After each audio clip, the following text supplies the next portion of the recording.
ok nhớ rong nó bê một lo xì bê hàng rong nữa bỏ nó bê mùa sản nàng chôn nàng nữa bóc cử nữa bê mùa nó giờ là gì cơ lên bê chỉ thay là chế bê tôi xin được khai chế cho chế chế bê lì thay cho mình sai là chế bê mùa nó sụp bộ bê hàng rong bộ bê ở các trong chỉ nhiều bê cho phốt cơ lên chỉ bù ra nó mình chỉ cho phốt bê tê nào mình chỉ bốc bong chế bên ban sáng một nơi cho căn được bên mình sẽ bên ô tô lợi dụng mọi lịch trả nhưng mà blockchain lên cho dàn lên nè ok thì bên một nơi vậy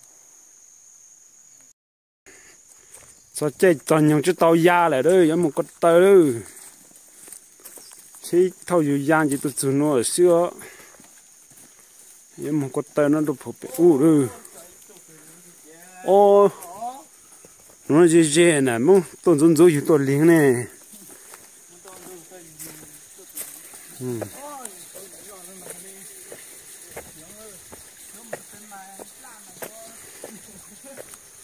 gì to chỗ nào gì to hình này lại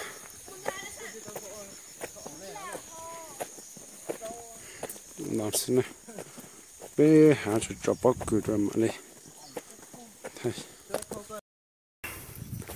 ôi giời cái số trung số giặc cười luôn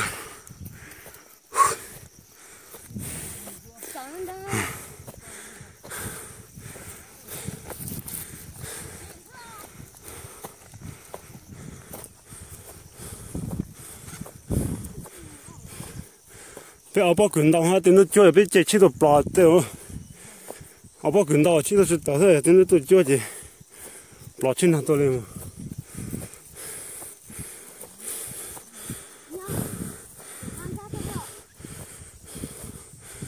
lo lên cái người养giống sao ya cái nhiều đó chết chúa thôi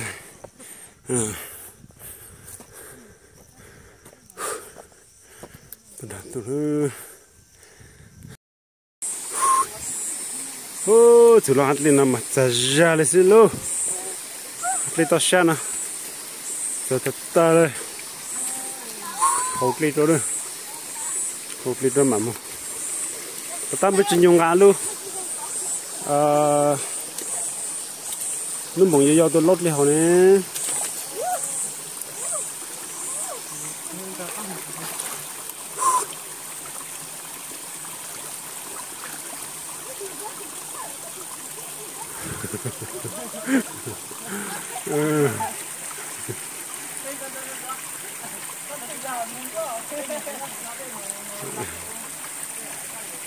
là sao được ta đấy là tiền là ta giỏi đấy xí này hậu kia đó mà mua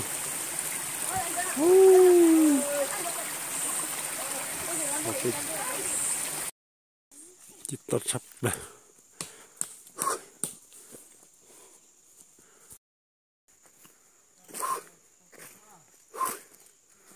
ăn đói lại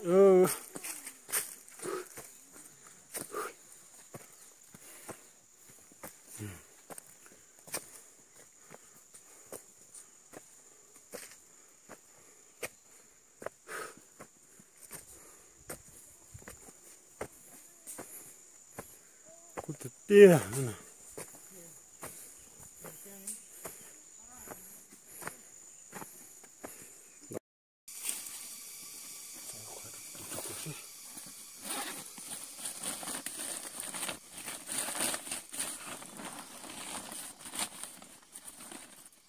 이 똥노는 일로 또 오, 쪽티 이런 거 하나 일로 하루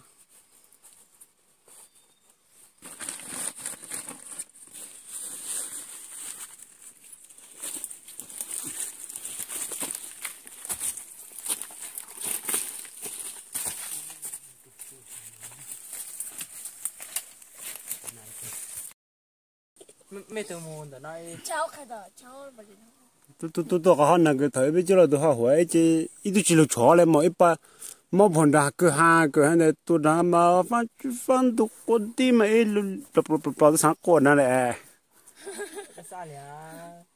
lấy áo tôi chỉ nói tôi áo tôi bận đi show nè có phải lúc nào tôi hay lo cái gì mấy gì mà đã tôi hay mà có phải lúc nào tôi lo chả có chỉ có mà tôi cái có bao cái có mà tôi gì ho mà tôi hay bị chỉ trong nhà tôi dùng những sản phẩm cho cái khẩu vị cừu đồ giờ đang chưa ai nhớ không vẫn đâu chưa biết bao cái gì tao nha biết bao cái con tóc cũ ta không một tao thì nó tao lúc vậy nó chụp to con tóc cũ không bỏ nó mấy chỗ khó có sự nó chưa anh đọc chua à xem ý là cho tỏi lúc sau rồi ôi cho nó cho một cột trồng thế đấy luôn hả tôi là hả mấy tuổi bông luôn hả tôi là giờ cũng ngã luôn na to khó này búp ấy nhưng mà mua cho cô này ôi cho nó tí hả giữa từ cho bác cử lo hay là chúng mình chú bác cử có hay là trâu xanh cho tôi chọi chuột xí lúc trâu xanh cho ô nó thằng tôi chưa nè nó giờ nước cửa cái tôi chưa nè họ nó sẽ trốn tu thì chưa là trong nó nè không biết chưa là trong nó là thì là lúc cửa đó cho phong gì sẽ là nó là lúc cửa nó rồi nữa lúc tao lúc trồng cỏ để thằng kia nó tôi lú chỉ bé tin hàng tôi chỉ trả tôi rồi đó mà trả nó giờ có một xài một ít mong chỉ mà cho lên cho ăn lú để nữa lú chỉ xỏ lên lú有mong đi chẳng mong lên lú đúng ta lên nó nè nó chỉ thành cái lắm mong nó bể xe rồi chả lúc cười lên luôn cái con này chỉ có chỉ thay này thay non đỏ là cứ chỉ trong hết chỉ chế thế này chỉ tạo chỉ cũng chỉ cho anh ra riêng đơn đồng lên nó hết này vậy chỉ bao cứ cho hồ này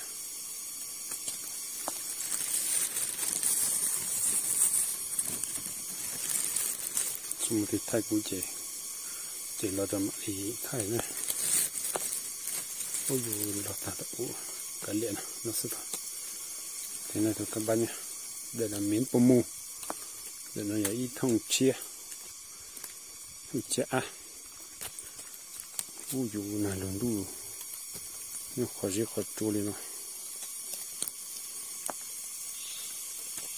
rồi phải nó tới rồi giờ số tuần luôn là ta nó mò nữa nó sụt cả một bé mỏng lên mà nó sụt nữa mà chỉ nói là lùn cho chị ôi nhìn khó sụt này nó sụt xí này là lùn cho lên nó lúc khó cứ lệ thế nào mua cho nhiệt cán khó lóc bây giờ cán chưa món nữa nó món nữa lì thôi dạ lì nó một cơ không một cơ đi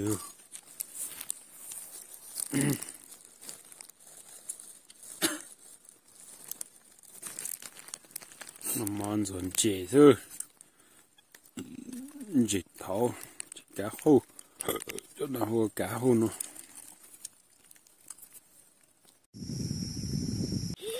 ok nó cho gì nó một số nữa nó là nó thịt bê kì thêm một chút tàu là mà thêm một chút tàu chị mà thêm một số nữa số xe tàu để chở thêm một trâu lên trên lên số nào nữa số xe của mình tung ơi nhiều lọ dễ thôi có cái của chúng tôi anh cho nó hoàn lô đi đi nào chua thì cái tay cho nó thì chơi một cái số đấy có trung chia rồi thì hai trong cái tôm này nữa.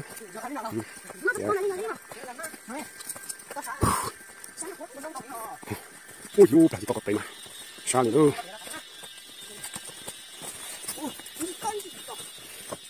Ôi dồi, bao nhiêu cái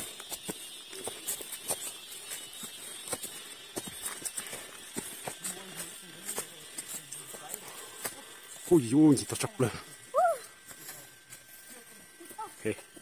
Ô liệt. Ôi, một lần nữa.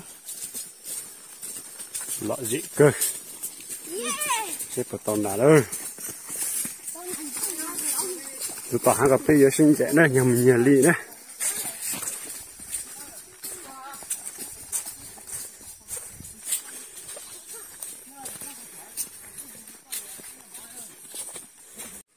Sẽ được phải lo đấy. Tôi phải khai gì nào. Ô, nó tụt xuôi. Ô, nó tụt chi chiều. Ô, chia tụi này. Chỉ chiều. Ô, nàng tôi giờ là chỉ chiều rồi. Ô, chỉ chia thôi mà. Ôi trời, giống như chỗ chung nó này thì giống con này. Nó là thì chỉ chia thế. Ô, không sao hay ơi. Nó là chỉ chia thôi rồi. Đấy. Chiều. Chỉ chia. Ô, dùng con đẹp cài đồ. Ô, không rồi thế đấy. Ôi, sắc cả. Để được lạ xuống này mà. Sắc lạ chứ. Ô, lạ này. Chê. Ôi, sáng thế đấy. Ngon lâu tôi khi. Nó xuống nam mà rồi. Một bó chán năng này. Nhưng mà tôi xuống nó chút tôi khi này rồi. Rồi sao thế này, rồi sao tiêu tổ. Tụ mọi người chia chia này nó. Chia chia. Ô, giống mà chúng sập lờ đây. Giống này. Đấy, nó chỉ chia này. Đấy. Sống nha các bạn nha. Này đang sống này.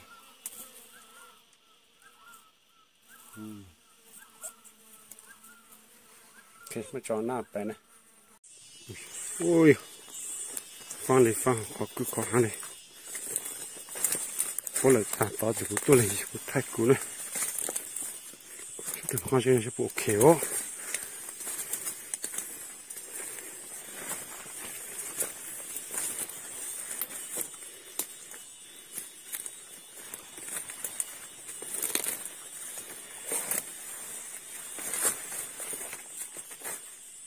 Ô,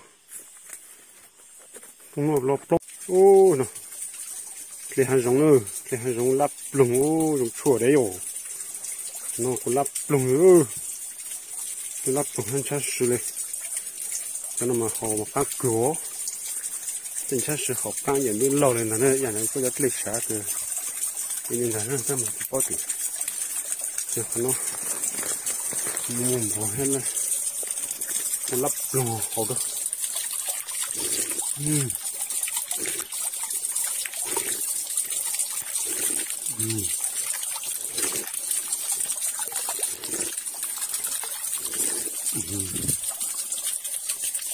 Cái này nó béo. Nó béo. Ôi, nó chỉ mà trong này.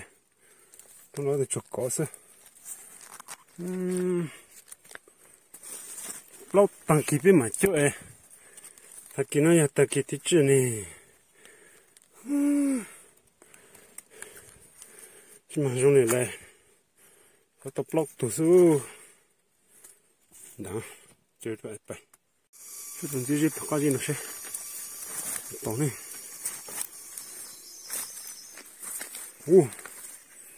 Bố vào đây xuống.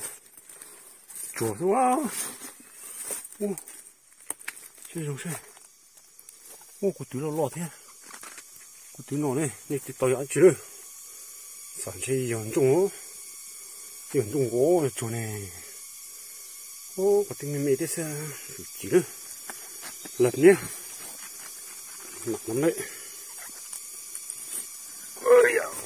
ui yo con trông thì sao ô thà tốt tôi sao thì chờ yo bên nó tại nó ta chỉ mặc kiểu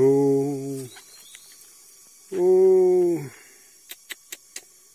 kìa luôn lấy mỏng trông thế ô thằng này là ăn này xưa là ăn này trông xưa là một block chút chút chút đấy ô là chơi cho nó ô nó khó chỉ nằm ra xuống ô thằng này ô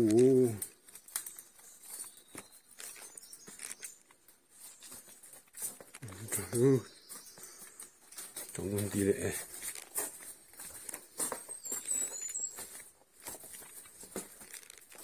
ô chúng tôi cơ mà sao hả cho tên chim ô chúng tôi cơ hả ô ôi dồi lo nữa lo này nhưng nó ô với lục cơ nhá ô nó ôi dồi ôi giống bông mà đã chinh luôn ô với lục cơ nó là chỗ án đây nó là chỗ án ta mình nhóc tôi ra đó cứ chua tôi nói gì mà nó cho để tôi nó to tôi nó nó mà theo lấy giỏ thì tôi sợ tao chín nó chẳng kín nó nữa chừng gì lo lại nó thổi lô lên ta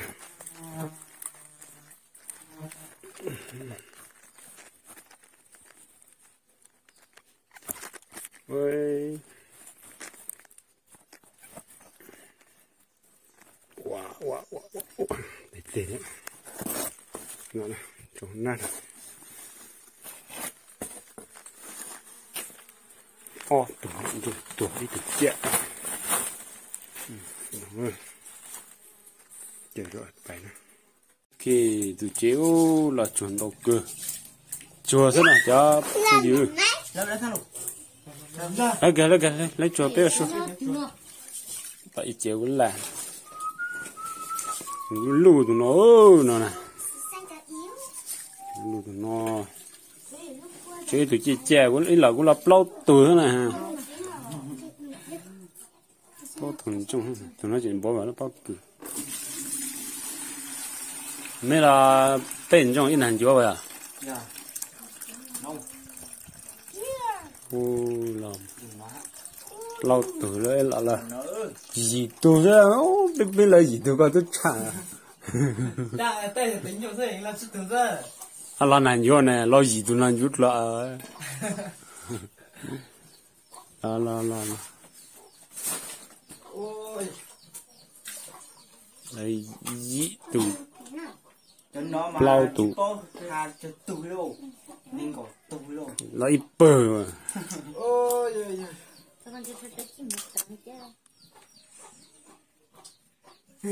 mà cái mà thật bây giờ mua lụa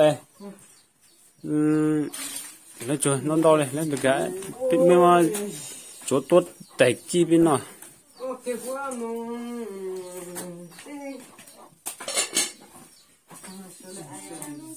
lấy cho mi vấn đề mình sẽ là thanh rồi